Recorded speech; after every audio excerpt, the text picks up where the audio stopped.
10वीचा निकाल लागलेला आहे. 10वी नंतर 11वीला भविष्यामध्ये कोणत्या क्षेत्रामध्ये ऍडमिशन घ्यायचंय, सायन्समध्ये घ्यायचंय, कॉमर्समध्ये घ्यायचंय किंवा आर्ट्समध्ये घ्यायचंय. तिथे गेल्यानंतर विद्यार्थ्यांना कोणकोणत्या संधी आहेत, त्यातून तू काय काय बनू शकतो, त्यासाठी किती कालावधी त्याचा जाऊ शकतो, त्याच्यामध्ये कोणकोणत्या गोष्टींची चुका विद्यार्थ्यांकडून होऊ शकतात. आजच्या व्हिडिओमध्ये आपण डिटेलमध्ये पाहणार आहे. कारण सर्वांना वाटतं की डॉक्टर इंजिनिअरिंग व्हायचंय आणि सायन्सला जायचंय असं वाटतं. परंतु तुला सायन्स क्षेत्रामध्ये जर आपला जायचं असेल तर सायन्समध्ये गेल्यानंतर पुढे जाऊन पीसीबी आणि पीसीएम हे दोन महत्वाचे ग्रुप आहेत. तो ज्या विद्यार्थ्यांना एम म्हणजे मॅथ्स निवडला असेल तो विद्यार्थी फिजिक्स केमिस्ट्री मॅथ्स करून इंजिनिअरिंग क्षेत्रामध्ये सॉफ्टवेअर डेव्हलपर आर्किटेक्ट इंजिनिअर क्षेत्रामध्ये आज वेगवेगळे फील्ड आहेत त्या ठिकाणी तो जाऊ शकतो. जर त्याने पीसीबी निवडलं म्हणजे फिजिक्स केमिस्ट्री बायोलॉजी तर तो डॉक्टर डेंटिस्ट फार्मासिस्ट रिसर्चर या क्षेत्रामध्ये तो पुढे जाऊ शकतो. मग याच्यामध्ये जाण्यासाठी असं डायरेक्ट जाऊ शकत नाही की 11वी झाली की जाणार. त्याच्यानंतर महत्त्वाचे मग काही एंट्रन्स एक्झाम पण आहेत आणि त्यासाठी पण विद्यार्थ्यांना खूप मेहनत गरजेची आहे, कन्सिस्टन्सी गरजेची आहे. आणि आज आपण पाहिलं की विद्यार्थ्यांना ज्या स्पर्धा परीक्षा त्याच्यामध्ये काही प्रॉब्लेम पण आहे. जसं विद्यार्थी खूप मेहनत घेत आहेत आणि कालच आपण बघितलं नीट सारख्या परीक्षेमध्ये विद्यार्थ्याचा जो पेपर आहे तो लीक झालेला आहे. तर मेहनत सगळी वाया गेलेली आहे. पुन्हा आता हे पेपर द्यायचा, पुन्हा मेंटॅलिटी, पुन्हा अभ्यास करणं, म्हणजे या गोष्टी विद्यार्थ्यांच्या आयुष्यामध्ये हार्ड खूप आलेल्या आहेत. जर विद्यार्थ्यांना पुढे डॉक्टर इंजिनियर पायलट सायंटिस्ट आणि फार्मासिस्ट व्हायचं तर त्याला सायन्स क्षेत्र महत्वाचं आहे. सायन्स क्षेत्रामध्ये विद्यार्थ्यांना जास्तीत जास्त ठिकाणी जाता येतं. पण त्यासाठी तो विद्यार्थ्यामध्ये काही महत्वाच्या गोष्टीची आवड असली पाहिजे सायन्समध्ये जाण्यासाठी, तर त्याला सायन्स क्षेत्र हे उपयोगी पडणार आहे. कारण भविष्यामध्ये जर एखाद्याला डॉक्टर व्हायचं असेल तर नीट सारख्या परीक्षेमध्ये तयारी करणं किंवा JEE मधून IIT सारख्या क्षेत्रामध्ये जाणं किंवा MST CET मधून इंजिनिअरिंग क्षेत्रामध्ये जाणं हे महाराष्ट्रासाठी असते. MST CET महाराष्ट्रासाठी हे सेंट्रल बोर्डाचे आहेत. आणि आता आपण बघतोय की ह्या टफ अशा परीक्षा आहेत त्याच्यामध्ये मुलं 7वी 8वी पासून आज मुलं तयारी करत यासारख्या स्पर्धा परीक्षेसाठी. त्यामुळे ज्या विद्यार्थ्यांना भविष्यात डॉक्टर बनायचंय किंवा ह्यासाठी जर काही तयारी करायची मेनली MBBS वगैरे सारखी, तर आज मुलांना आपण कुठेतरी फाउंडेशन 7वी 8वी पासून जर केलं तर याचा नक्कीच फायदा होतो. काही मुलं डायरेक्ट 10वी 11वी नंतर हा डिसिजन घेतात, त्यांना माहित नसतं पुढे जाऊन काय, आणि ज्या स्थितीत गेलं तर त्याला समजतं की इतर मुलांनी खूप अगोदरपासून तयारी केली आणि मग ह्या नॅशनल लेवलच्या परीक्षांना त्या मुलांना वेळ लागू शकतो, रिपिटेशन्स पडतात. तर हा एक स्ट्रगल आहे. म्हणजे हा अगोदर जर आपण ओळखला तर हा महत्वाचा फायदा विद्यार्थ्यांना होणार आहे. पण ज्यांना doctor engineer pilot scientist pharmacist होते त्यांना सायन्स क्षेत्र हे उपयोगी पडणार आहे. आणि ज्या विद्यार्थ्यांना त्याच्यामध्ये सायन्सला गेल्यानंतर 7-8 तास अभ्यास करण्याची एक सवय असली पाहिजे, मॅथ्स सायन्स विषयामध्ये आवड असली पाहिजे, तर तो विद्यार्थी नीट JEE MST CET सारख्या स्पर्धा परीक्षांमधून तो विद्यार्थी नक्कीच पुढे चांगल्या पदापर्यंत जाऊ शकतो. तो सायन्सला येताना आपल्याकडून जर काही मिस्टेक झाल्या ती म्हणजे आपण जर मित्रांमुळे डिसिजन घेताय. जशा अगोदर सगळं असंच होतं. आम्हाला त्यावेळेस आम्ही 11वी 12वी होतो त्यावेळेस सांगायलाच कोणी नव्हतं. हा विद्यार्थी सायन्सला चाललाय किंवा ह्याला 70-80% 90% मार्क आहेत म्हणजे तो सायन्सलाच जाऊ शकतो. हे एकच फील्ड होतं त्यावेळेस.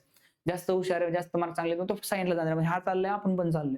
पण नक्की त्या फील्डमधून आपण पुढे जाऊ शकतो ह्याचा विचार 10वी मध्येच विद्यार्थ्यांनी जर केला तर नक्कीच त्याला फायदा होणार आहे. पुढे जाऊन फ्रस्ट्रेशन येणार नाही. त्यामुळे मित्रांमुळे डिसिजन घेतला तर चुकीचं आहे किंवा पॅरेंट्सचं प्रेशर आहे. बऱ्याच ठिकाणी पॅरेंट्सचं प्रेशर असतं डॉक्टर बनायचे इंजिनियर बनायचे, तर पॅरेंट्स सुद्धा त्यांना सल्ला देऊ शकतात. नक्कीच सल्ला दिला पाहिजे पॅरेंट्सने. पण जो काही डिसिजन फायनल घ्यायचा आहे तो विद्यार्थ्यांनी घेतला पाहिजे. कारण तो फायनल डिसिजन विद्यार्थ्यांनी घेतल्यानंतर तो त्या ठिकाणी जी काही मेहनत घ्यायची आहे किंवा त्या ठिकाणी जी ऍडव्हर्स कंडिशन असणार त्याच्यामध्ये तो विद्यार्थी स्वतः डिसिजन घेतल्यामुळे तो स्वतः तयारी करणार आहे मनापासून, ही फार महत्वाची गोष्ट आहे. इंटरेस्ट न बघता सिलेक्शन. जर आपला सायन्स क्षेत्रामध्ये कसलाच इंटरेस्ट नाही, रिसर्चमध्ये मॅथ्स सायन्समध्ये, तर नक्कीच आपल्याला दुसरे असे काही महत्वाचे स्ट्रीम आहेत ते आपण बघूया. दुसरं स्ट्रीम आहे कॉमर्स स्ट्रीम. कॉमर्स क्षेत्रामध्ये जर आपल्याला पैसा, व्यापार या क्षेत्रामध्ये, बिझनेस या क्षेत्रामध्ये विद्यार्थ्यांना जर आवड असेल किंवा भविष्यामध्ये त्याला CA बनायचं तर नक्कीच कॉमर्स क्षेत्र त्यासाठी उपयोगाचं आहे. त्यामध्ये व्यापार, पैसा, मॅनेजमेंट, बँकिंग हे क्षेत्र या कॉमर्समध्ये येतात. कॉमर्समध्ये विद्यार्थ्याला accounting, economics, business studies, maths, English, आणि ज्याला मॅथ्स आहे त्याला थोडासा ऍडव्हान्टेज मिळतो बाकीच्या पुढच्या ज्या कॉमर्स मधल्या एक्झाम आहेत त्यामध्ये. तो 11वी 12वी कॉमर्स, त्याच्यानंतर पुढे BCom यासारख्या गोष्टींमधून विद्यार्थी पुढे ज्या महत्वाच्या एंट्रन्स एक्झाम आहे त्याच्या थ्रू पुढे जाऊन CA, chartered account, CS, company secretary, banker, investment banker, tax consultant यासारख्या करिअरमध्ये तो जाऊ शकतो. मग विद्यार्थ्याला कोणकोणत्या एंट्रन्स एक्झाम आहेत या क्षेत्रामध्ये, जसं आपण बघितलं सायन्समध्ये एंट्रन्स एक्झाम आहे, त्याच्यामध्ये पण काही महत्वाच्या एंट्रन्स एक्झाम आहेत. ती म्हणजे CA फाउंडेशन CA साठी, CSEET CS साठी किंवा CUET टॉप कॉलेज निवडण्यासाठी ह्या महत्वाच्या एंट्रन्स एक्झाम विद्यार्थ्याला द्यायच्या असतात. तर अशा जर विद्यार्थ्यांमध्ये कन्सिस्टन्सी नसेल तर CA करणं सुद्धा टफ आहे. याला पण सोपं समजून चालणार नाही की हे सोपं आहे सायन्स पेक्षा, असं नाहीये. आज बरेचसे विद्यार्थी सीए सारख्या परीक्षांमध्ये सुद्धा त्यांना रिपिटेशन्स करावे लागतात. कॉमर्समध्ये जायचं असेल तर 10वी नंतरनं आपण जाऊ शकतो. 10वी नंतरनं आपण 11वी 12वी हे कॉमर्समध्ये करू शकतो.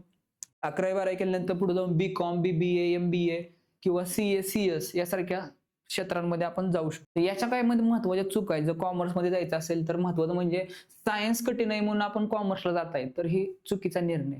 हे कठीण आहे म्हणून इकडे चाललंय तसं नाहीये. हे पण कठीणच जाऊ शकतं. मग त्यामुळे तुम्हाला इंटरेस्ट न बघता डिसिजन, इंटरेस्ट नाहीये कॉमर्समध्ये जायला, तर मग ते पण चुकीचं होऊ शकतं. सीए सोपं आहे, अशा बऱ्याचदा हे पण होतं की सीए सोपं आहे, चला सीए करू, इतकं सोपं आहे असं नाहीये. मी म्हटलं की आज बरेचसे विद्यार्थी त्याच्यामध्ये स्ट्रगल करत आहेत. त्याच्यामध्ये पण आता कॉम्पिटिटिव्हनेस जे आहे ते मुलांमध्ये आता आजकाल दरवर्षी वाढत चाललेली आहे. तो टेक युअर डिसिजन आणि स्वतः डिसिजन घेतल्यानंतर आपण त्या ठिकाणी कितीही अडचणी आल्या तरी आपण त्या गोष्टीवर मात करू शकतो. त्यानंतर तिसरं महत्वाचं स्ट्रीम म्हणजे आर्ट्स म्हणजेच कला. तर सगळ्यात मोठा गैरसमज आहे की आर्ट्स म्हणजे फक्त कमी मार्कवाल्यांसाठी आहे, तर तसं नाहीये. आज देशामधील महत्वाचे IAS IPS अधिकाऱ्यांमध्ये सगळ्यात जास्त जे प्रमाण आहे ते आर्ट्स मधून जे गेलेल्यांचं प्रमाण जास्त आहे.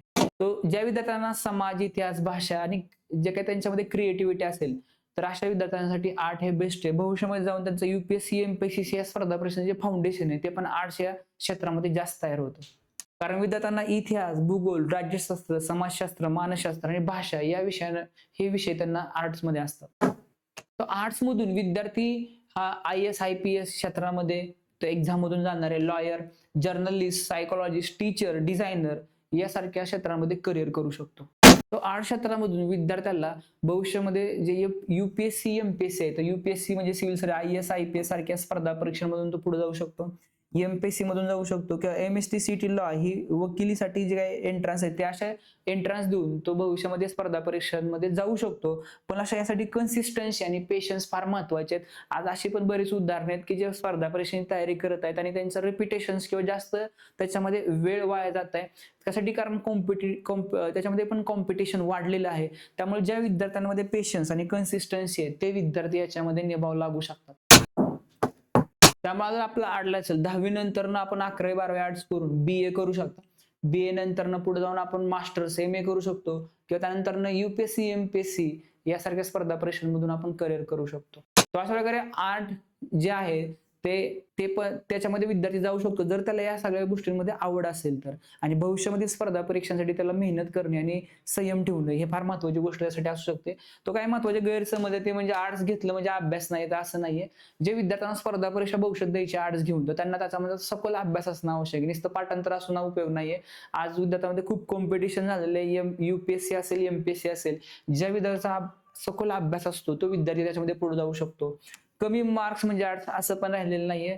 आज विद्यार्थी कोणत्याही क्षेत्रामध्ये जर गेला तर त्याची त्या क्षेत्रामधील त्या विषयाबद्दल जर आवड असेल तर ऑटोमॅटिक तो त्या क्षेत्रामध्ये जे काही कॉम्पिटिशन आहे त्याच्यामधून तो पुढे जाऊ शकतो. त्याची आवड त्याच्यामध्ये असली पाहिजे, कन्सिस्टन्सी त्याच्यामध्ये असली पाहिजे.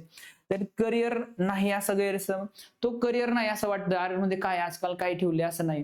तो त्यांना जाऊन तो पुढे आर्ट्स मधून IAS IPS आता यासाठी कॉम्पिटिशन पण फार महत्वाचं. असं नाही की तो गेला म्हणजे IAS IPS बनणार आहे. लॉयर असेल, जर्नलिस्ट असेल, प्रोफेसर असेल, डिझायनर असेल, अशा बऱ्याचशा गोष्टी तो नंतर अजून स्किल बेस पण काम करू शकतो.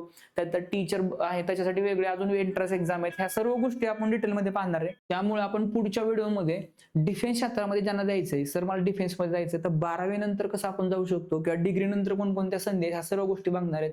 मर्चंट नेव्ही मध्ये जायचंय तर कोणकोणते एंट्रन्स त्याची एक्झाम असते, कधी असते याच्याबद्दल आपण बघणार आहे. किंवा पॉलिटेक्निक ITI डिप्लोमा जायचंय की ज्यांना भविष्यामध्ये जे 12वी नंतर इंजिनिअरिंग करण्याच्या अगोदर 10वी पासून डिप्लोमामध्ये जायचंय, नंतर इंजिनिअरिंग करायचं, त्याच्यामध्ये काही संधी आहेत.